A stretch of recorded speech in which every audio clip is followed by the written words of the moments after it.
The Charles J. Andrew Healing Center has been in operation since the year 2000.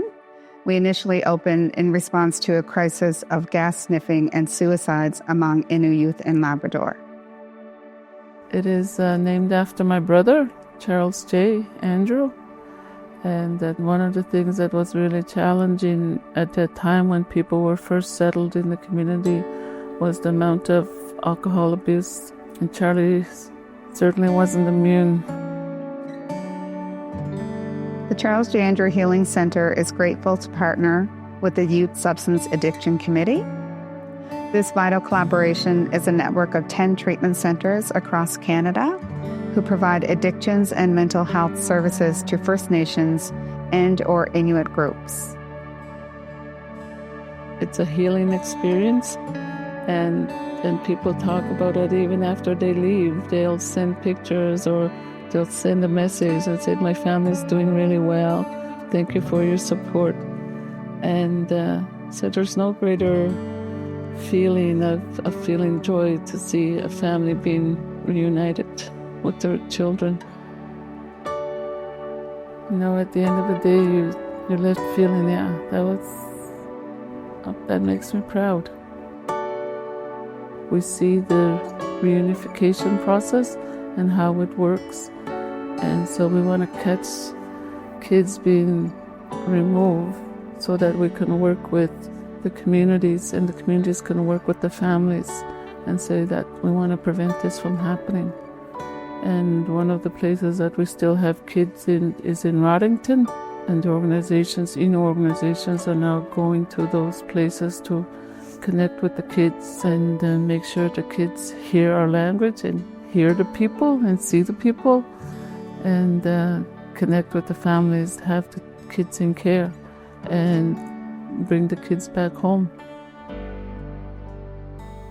Meshumane de kaji punta ya aji punta stana. Eu peine jwana mista patina ntende ja. No tamchi wana gamna pon nan niunat. No jwana gamna pon ntende. Urujin taminat to kwache wanche jigamna pon ntende. Ma puisha ono. Vietnam tam to kono panene ne ka ten to kaji punya ne menya. Mo poto pechete no ya. Poto di ten de mana gamen mo mina. Poto di ten de. Vietnam tam no huchi. Jigano stad. It's important to note that the program is voluntary. A lot of our clients that come to the center are self-referrals. They come into the center and complete their application with the intake worker. We also receive referrals from Family Connections, the Healing Lodge in Natwashish, and any other referral agency or treatment centers across Canada. If an applicant meets the eligibility criteria, we will then gather more information about their family, their history of substance abuse, and this includes assessments such as the Native Wellness Assessment and a drug use screening inventory. It's also important to know that we have a school on site so the children can attend while the parents are in program. You always you try to help people because I know we got a lot of problems about alcohol and drugs. Sometimes I want to cry when I listen people talking graduation, young girls and young boys. Don't give up, keep going to help yourself not to touch alcohol anymore and drugs.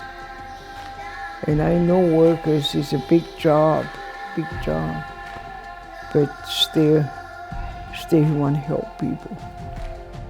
We look at things like the impacts of intergenerational trauma, understanding addiction, life skills in parenting, virtues.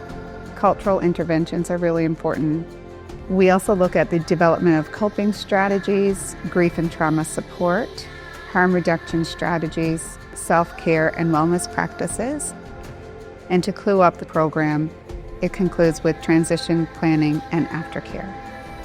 At the Nujme program, we have cabins for families and staff But we also have tents for people that want to stay in the tent. And then people in the wintertime, they go run skidoo, they go snowshoeing, they go fishing, go hunting. And I know like that's really enjoyable for people. And in the evenings, like they'll do crafts or storytelling, or the elders will show them how to make something, like could be bannock or skirts or anything like that. And they're teaching. So it's always on the move. People are always on the move doing activities. And that's what's good. It's been able to move and talk as well. You can talk when you're fishing, you can talk when you're hunting, stuff like that, right? And if you're going to get water, then that's your role. If you're going to cut and chop wood, and could be little things that around the camp that they're doing, but it just brings a real sense of pride for them and pride for us, because we know that that's how kids learn. And so that is part of healing too, in your well-being.